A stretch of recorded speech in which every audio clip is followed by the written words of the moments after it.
미국의 이스턴 유니버시티라고 하는 그 대학에서 사회학을 가르치는 토니 캄폴로라는 교수님, 사실은 침례교회 이제 설교자이기도 한데요. 이분이 쓴 책 가운데 하나님의 나라는 파티입니다라는 책이 있어요. 그런데 이 책을 쓰게 된 동기가 있습니다. 이분이 어느 날 하와이로 휴가 여행을 떠났는데요. 하와이에 도착하니까 한밤중이었다고 합니다. 잠도 오지 않고 그리고 배도 출출하고, 그래서 밖으로 나왔는데 늦은 시간이라 거의 대부분의 식당은 문을 닫았고 마침 문이 열려있는 한 식당을 발견하고 그 안에 들어갔습니다. 밤 늦게까지 문을 열어놓은 그 식당, 지저분하기도 하고 분위기도 없는 그러한 허름한 식당이었습니다. 그래서 간단한 음식과 커피를 주문하고 이렇게 식사를 하려고 하는데 갑자기 식당 문이 열리더니 한눈에 보아도 거리의 여인들처럼 보이는 일곱에서 여덟 명의 여인들이 들어와서 자리를 잡더니 떠들썩하게 이제 이야기를 시작하는 겁니다. 이야기를 하다가 그 중에 한 여인이, 야, 내일이 내 생일이야. 그런데 내가 벌써 나이가 39살이 되네. 이야기를 들은 옆에 있던 다른 여인들이 이 여인을 구박해요. 야, 우리가 뭐 내일 내 생일 축하라도 해주고 생일 노래도 불러달라는 거냐? 우리 신세에 무슨 생일 타령이냐? 이렇게 면박을 주는 거예요. 그러니까 이 여인이 안색이 변하면서 이렇게 소리칩니다. 야, 내가 언제 너희들 보고 내 생일 파티 해달라 그랬냐? 그냥 내일이 내 생일이라는 얘기도 못해? 너희들 왜 나를 무시하는 거야? 이러면서 서로 이제 고성이 오가더니 싸움판이 벌어졌습니다. 이 광경을 가만히 보고 있던 이 캄폴로 교수가 그냥 그 한 여인의 단순한 독백이었잖아요. 내일이 내 생일인데 그러면 어떻게 하면 될까요? 그냥 축하해, 생일 축하, 내일 생일이야, 축하해 라고 그렇게 한마디 해주면 될 건데, 그런 상황이 왜 이렇게 싸움판으로 번져가는가?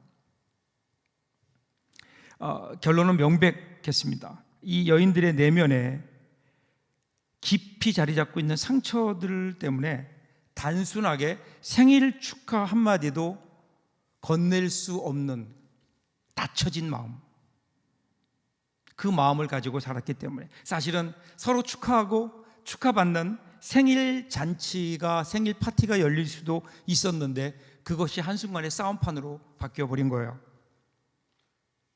우리 인생도 마찬가지 아닐까요? 누구나 우리 인생을 잔치처럼 살기를 원해요. 우리의 삶이 잔치자리가 되면 얼마나 좋을까요?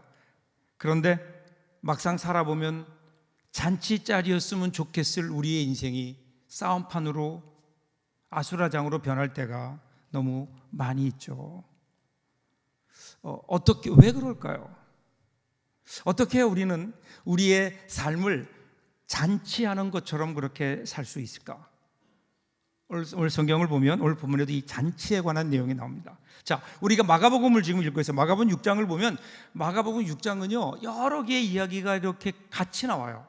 겹쳐져 있어요. 처음 볼 때는 두서없이 이런저런 얘기들이 막 그 가운데 얽혀 있는 것 같지만 여기에는 사실은 마가복음은 치밀한 구성과 의도가 그 안에 있습니다.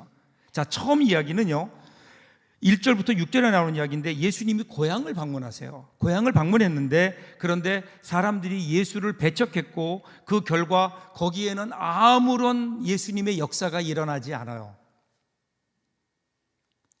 그런데 7절부터 나오는 두 번째 이야기를 보면 이제는 예수님의 제자들이 다니면서 복음을 전하는데 귀신이 쫓겨나고 병자가 일어나는, 그러니까 이적이 일어나는 모습이 나와요. 두 이야기에서 서로 대조적인 모습이 나오게 되죠. 그리고 나서 내용상 이 이야기는 사실은 30절로 이어져야 되는데, 그런데 그 중간에 관계가 없어 보이는 한 이야기가 끼어들어요. 그 이야기가 세례 요한의 죽음에 관한 이야기예요. 17절부터 보세요. 이에 예수의 이름이 드러난지라 헤롯 왕이 듣고 이르되 이는 세례 요한이 죽은 자 가운데서 살아났도다.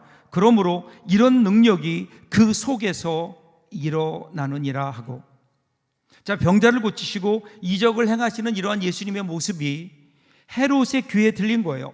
근데 이 소식이 들리니까 헤롯에게는 한 사람의 기억이 떠올라요. 세례 요한이에요. 세례 요한. 얼마 전에 자신이 죽였던 세례 요한. 원래 헤롯 왕은 헤로디아라고 하는 여인과 재혼을 했어요. 근데 문제는 이 헤로디아라고 하는 여인이 자신의 이복 동생의 아내였어요. 그러니까 이거는 말이 안 되는 이야기죠. 이 일을 놓고 세례 요한이 헤롯과 헤로디아의 결합이 이것은 잘못된 거다, 부정한 일이다라고 정죄했고 비판하기 시작한 거예요. 그러니까 이에 분노한 헤롯이 요한을 감옥에 구금합니다. 특히 이 일로 상처를 받은 헤로디아는요, 요한을 어떻게든 없애려고 노력하지만, 그런데 헤롯의 입장에서는 이 세례 요한이 워낙 거룩한 사람이기도 하고 거기에다가 대중의 지지를 얻고 있는 지도자이었기 때문에, 그래서 함부로 죽이려고 하니까 정치적인 부담이 큰 거예요. 그래서 요한을 죽일 기회를 찾고 있었는데, 그런데 그 기회가 찾아온 거예요. 그 기회가 21절이에요. 21절 보면 마침 기회가 좋은 날이 왔으니 곧 헤롯이 자기 생일에 대신들과 천부장과 갈릴리의 귀인들로 더불어 잔치할세. 잔치 이야기가 나오죠. 바로 헤롯의 생일 잔치예요. 헤롯은 자기의 생일을 맞아서 대신들, 천부장들, 갈릴리의 귀인들, 그 지역에 힘이 있는 모든 사람들을 불러서 잔치를 배설했습니다. 헤롯의 그 잔치는 거대하고 화려한 궁전 건물에서 펼쳐졌을 겁니다. 자, 잔치가 무르익으면서 이제는 그 춤을 추게 되는데, 보통은 궁전에 있던 무희들이 나와서 춤을 추죠. 근데 그날은 헤로디아의 딸이었던 공주죠. 그가 나와서 직접 춤을 추는 거예요. 근데 이 춤이 거기에 있던 헤롯은 물론이고 거기에 참석한 모든 사람들의 마음에 든 거예요. 어쩌면 그 자리에는 헤롯에게 아주 중요한 사람이 있었는지도 몰라요. 이 일을 흡족하게 여긴 헤롯이 자기의 딸을 불러서 참 잘했다라고 하면서, 소원이 뭐냐, 내가 네 소원을 다 들어주마, 이 나라의 절반이라도 내가 너에게 주겠다, 이렇게 맹세를 해요. 이때 때를 놓치지 않고 헤로디아가 요한의 목을 요구해요. 요한을 죽여주십시오. 그 여자가 하늘 품은 한여름에도 서리가 내린다고 하죠. 결과는 어떻게 됐죠? 27절 28절 보세요. 왕이 그 시병 하나를 보내어 요한의 머리를 가져오라 명하니 그 사람이 나가 옥에서 요한을 목베어 그 머리를 소반에 얹어다가 소녀에게 주니 소녀가 이것을 그 어머니에게 주니라. 여러분, 이렇게 세례 요한은 헤롯의 생일날 희생된 거예요. 근데 여러분, 그날이 어떤 날이라고요? 잔칫날이라고요. 자기 생일날, 생일 잔치예요. 생일 잔치인데 거기에서 무죄한 사람의 목을 베고 그것을 소반에, 쟁반에 담아서 가져옵니다. 한번 생각해 보세요. 분노와 광기, 원한과 적개심으로 가득한 죽음의 잔치로 변해버린 거예요. 가장 기뻐야 될 그 잔치가 죽음의 잔치가 되어버린 겁니다. 이것이 헤롯의 잔치였어요. 자, 그런데 이 잔치에 이어서 또 하나의 잔치가 나와요. 자, 오늘 본문이 시작되는 35절을 한번 보십시오. 때가 저물어 가매 제자들이 예수께 나와 여짜오되 이곳은 빈들이요 날도 저물어 가니. 예수님이 계시는 곳마다 많은 사람들이 따랐죠. 많은 사람들이 모여서 예수님 말씀을 듣고 또 예수님께 기도도 받고 병도 고침받고 이러면서 시간이 가는 줄 모른 거예요. 날이 저물었어요. 가만히 옆에 보고 있던 제자들이 이대로 가다가는 또 밤을 들판에서 밤을 새야 될 것 같아요. 제자들이 나와서 이렇게 얘기해요. 사람들을 마을로 가게 해서 무엇이라도 좀 먹게 하고 쉬게 했다가 다시 오게 하는 게 어떻겠습니까? 라고 예수님께 이제 건의를 하는 거예요. 그런데 이 이야기를 들은 예수님의 대답이 의외였어요. 37절 보시면 대답하여 이르시되 너희가 먹을 것을 주라 하시니 여짜오되 우리가 가서 200데나리온의 떡을 사다 먹이리이까? 그게 뭐예요? 너희가 먹을 것을 주라는 거예요. 예수님의 어떻게 보면 황당하게 들리는 말씀에 제자들은 재빨리 계산을 해봤을 거예요. 불가능한 일이에요.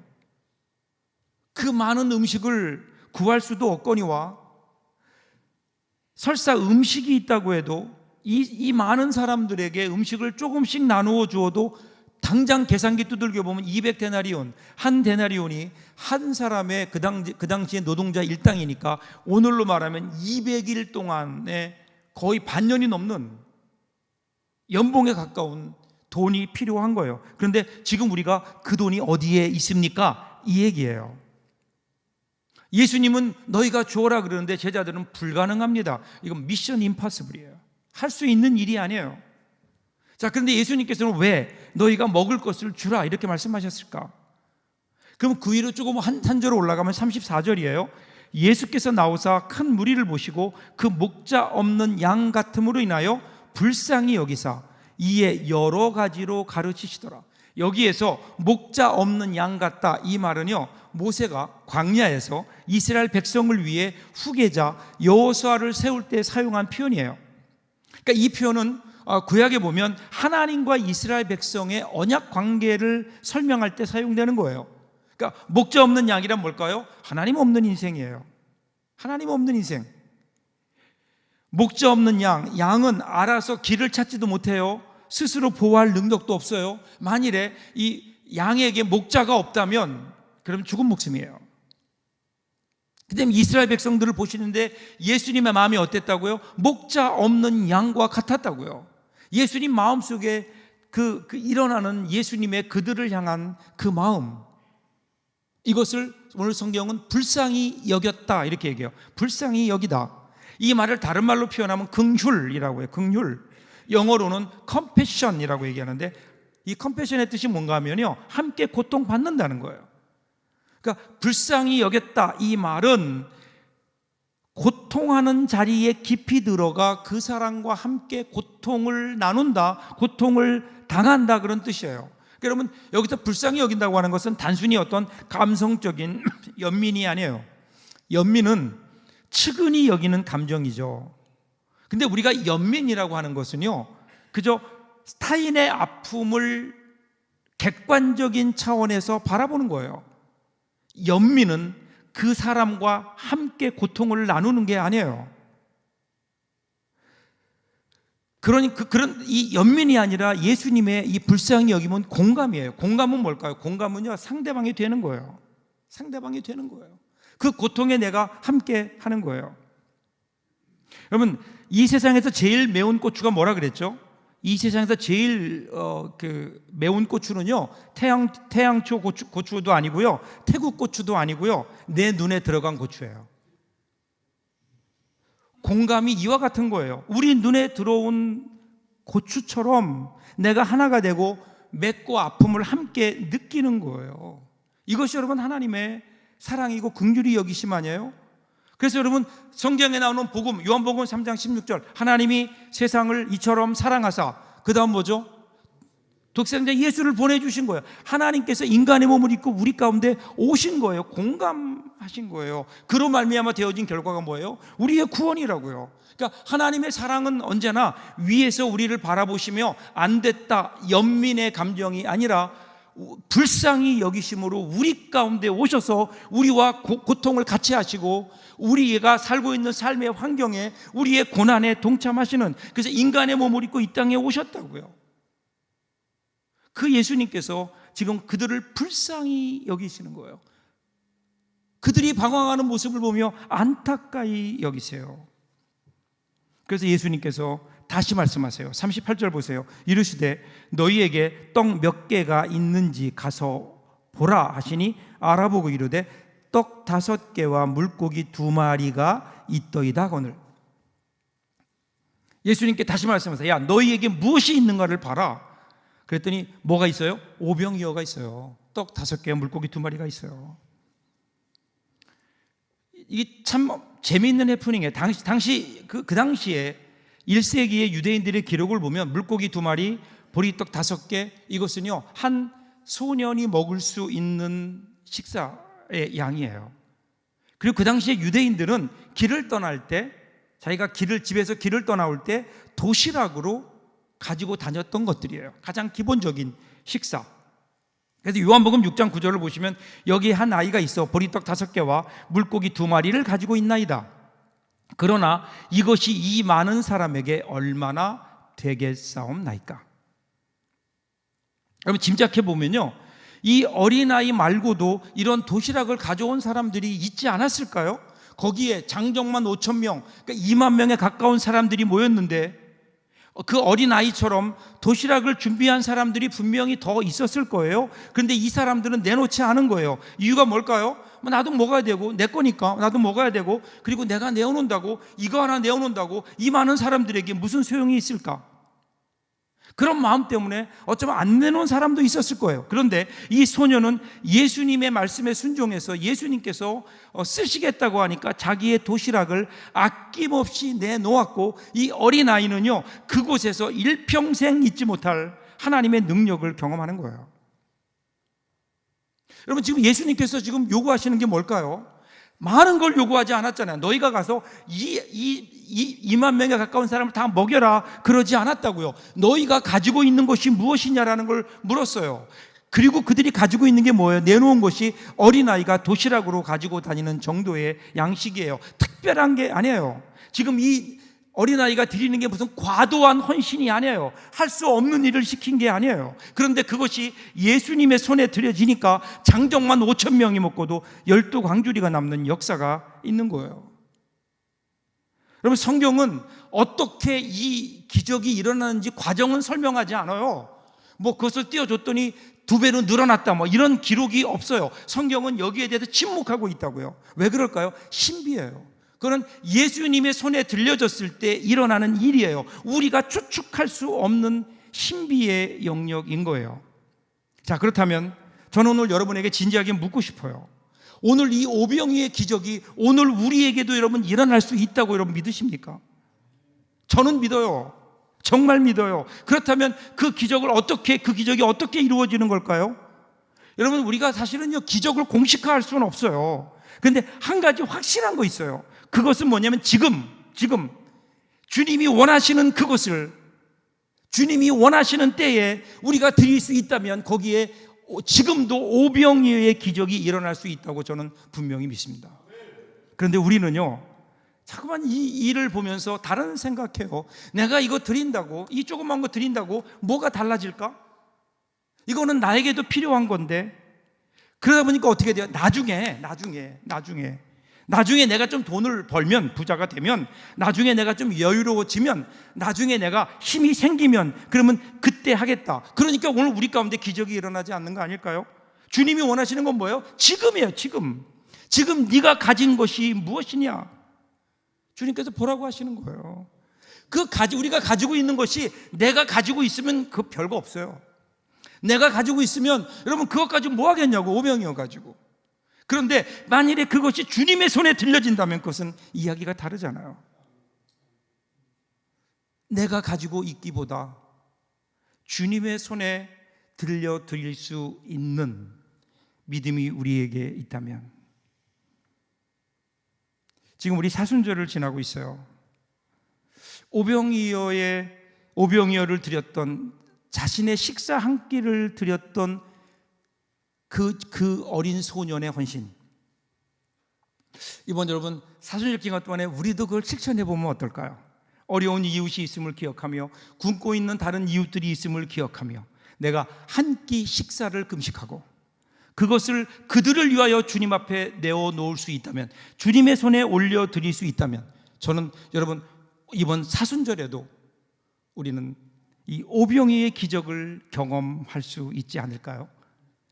사순절 기간에 한번 여러분 하나님께 드려보십시오. 이러한 믿음의 결단을 가지고 하나님 앞에 한 번이라도 우리가 한 끼라도 금식하며 그것을 하나님께 드리며 이것이 필요한 이웃들에게 쓰여지기를 원합니다. 주 앞에 그렇게 드려질 때 여러분 분명히 우리가 믿기는 이 추운 겨울을 따뜻하게 지낼 수 있는, 하나님의 사랑으로 그들이 행복할 수 있는 그러한 이 시대의 오병이의 기적이 일어나지 않을까요? 한번 여러분 결단해 보십시오. 자, 이어지는 39절 40절 보세요. 제자들에게 명하사 이 모든 사람으로 때를 지어 푸른 잔디 위에 앉게 하시니 때로 100명씩 또는 50명씩 앉은지라. 자, 100명씩 50명씩 어디에 앉았어요? 푸른 잔디 위에. 여러분 한번 상상해 보세요.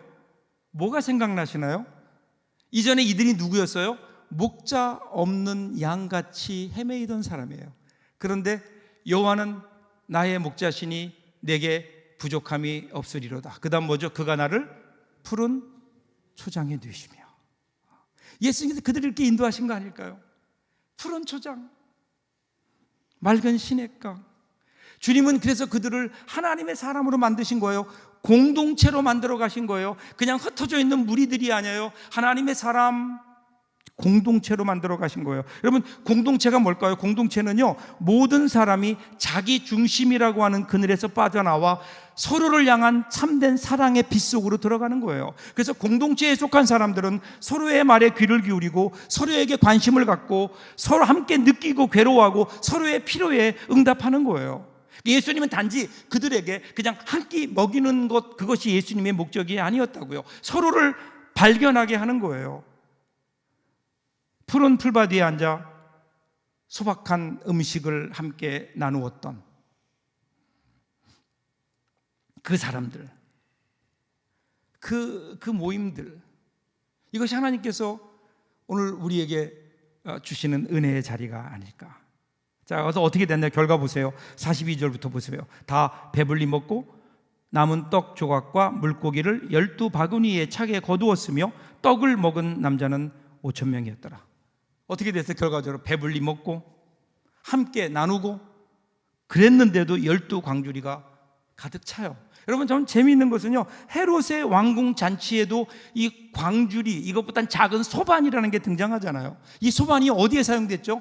요한의 목을 담는 데 사용되었어요. 그런데 예수님의 광야 잔치에서는 이 바구니가 사용되었다고요. 근데 이 바구니에는 뭐가 담겼어요? 생명이 담겼어요. 생명의 떡이 담겨 있어요. 세상의 나라 잔치에서는 그 소반 위에 선지자의 머리가 담겨 있었는데 하나님 나라의 잔치의 바구니에는 빵과 물고기가 가득 찼던. 오늘 우리는 어떤 잔치가 우리 삶 가운데 벌어져야 될까요? 자, 오늘 제가 설교 초도에서 얘기했던 이야기 기억하시나요?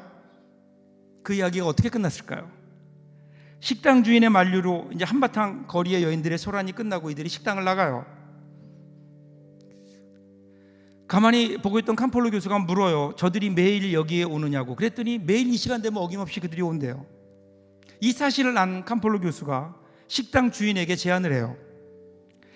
제가 아까 그들을 보면서 한 가지 생각이 났는데, 아이디어가 생각났는데, 내일 밤에 아까 생일을 맞았다고 했던 그 여인의 생일 잔치를 우리가 여기서 하면 안 될까요? 그러니까 그 얘기를 들은 그 식당 주인의 부인이 얘기하는 거. 아까 그 여자의 이름이 아그네스인데 마음이 아주 착해요. 그런데 아주 불쌍한 여자입니다. 너무너무 좋은 아이디어입니다. 그래서 주인과 캄폴로 교수가 같이 그 아그네스의 생일 잔치를 준비하는 거예요. 식당 주인의 부인은 어제 그 친구들에게 이 소식을 알리고 오늘 이렇게 아그네스를 위해서 생일 축하 파티를 하려고 하니까 꼭 참여해 달라고. 이것이 알려지면서 시간이 되니까 문자 그대로 그 인근 거리에 있는 모든 거리에 있는 여인들, 술집에서 일하고 자기 삶을 살아가는 그 사람들, 그 여인들이 하나하나 모여들기 시작하더니 식당을 빼곡하게 채운 거예요. 그리고 드디어 시간이 되어서 이 아그네스라고 하는 여인이 입장하니까 모두 다 자리에서 일어나서 해피 버스데이 소리를 지르면서 환영했어요. 이 환영 앞에 이 아그네스라는 여인은 식당 앞에서 입을 다무지 못한 채 들어오지도 못하고 그 자리에 그냥 굳어져 버립니다. 캄폴로 교수는 그 모습을 보면서 지금까지 살아오면서 한 사람이 그런 표정으로 놀란 모습을 본 적이 없다. 생일 축하합니다. 사랑하는 아그네스 생일 축하합니다. 이 노래를 부르는데 그 노래를 부르는 그 모든 그 식당 안에 있었던 사람들의 눈에는 눈물로 흥건하게 젖어들었고 이 아그네스라고 하는 여인은 그 자리에 그저 주저앉아 엉엉 울고 말았습니다. 이제 캄폴로 교수가 그들이 들어온 다음에 다시 일어나서 이렇게 얘기해요. 여러분, 제가 아그네스의 행복과 여러분의 행복을 위해서 기도하는 시간을 갖고 싶습니다. 그 제안했고 이 말에 모두들 손을 모으고 눈을 감았습니다. 그때 캄폴로 교수가 이렇게 얘기해요. 그날 밤 가장 교회 같지 않은 곳에서 가장 경건한 감동의 기도가 드려졌다. 사람들의 눈에는 눈물이 있었고, 캄폴로 교수는 그날 거기서 상하고 다친 마음들이 활짝 열리는 치유의 기적을 보았고, 그 허름한 식당에 하나님의 나라가 임하는 것을 보았다, 이렇게 고백해요. 그리고 이 경험을 바탕으로 해서 쓴 책이 하나님의 나라는 파티입니다. 하나님의 나라는 파티입니다. 여러분, 예수 믿는다는 것은 이런 것 아닐까요? 날마다 하나님의 잔치에 참여하며 사는 것. 오늘 우리는 우리의 삶을 그저 우리의 생각과 닫혀진 마음과 그저 우리의 욕심 때문에 우리의 삶을 아수라장으로 스스로 만들어가고 있는 거 아닐까요? 그 마음을 열고 우리 가운데 오시는 그 주님을 한번 바라보세요. 그리고 주님께서 우리에게 허락하신 우리가 사랑하며 살아야 되는 우리의 이웃들, 우리의 가족들, 사랑하는 성도들 한번 바라보시라고요. 그러면 여러분, 거기에 하나님의 나라가 임하지 않을까요? 하나님의 나라는 잔치자리예요. 이 하나님의 나라, 이번 한 주간 동안도, 아니 여러분, 남은 삶이 하나님의 나라의 잔치 참여하며 살아가는 우리 삶이 날마다 행복한 복된 삶을 살아가는 저와 여러분들 될 수 있기를 주님의 이름으로 축복합니다. 기도하겠습니다.